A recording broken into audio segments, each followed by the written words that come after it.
Hello everyone, in this video I will show you how to fix highlights not working on Instagram.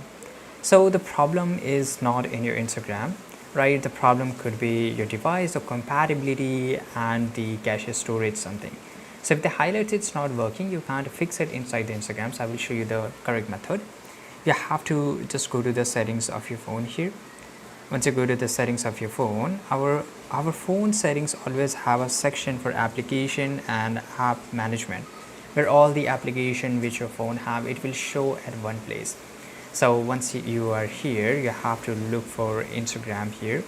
Once you're inside the Instagram, you have to go to the storage usage, clear the cache and clear the data. So if you clear the data, then it's good, because everything will be get deleted. I mean, nothing will get deleted, but it will logged out from your account. So you have to go back to your Instagram, you have to log in, and then you will find that your highlight option, the feature is working. In fact, if you're facing issue in a different account, it will also fix it there.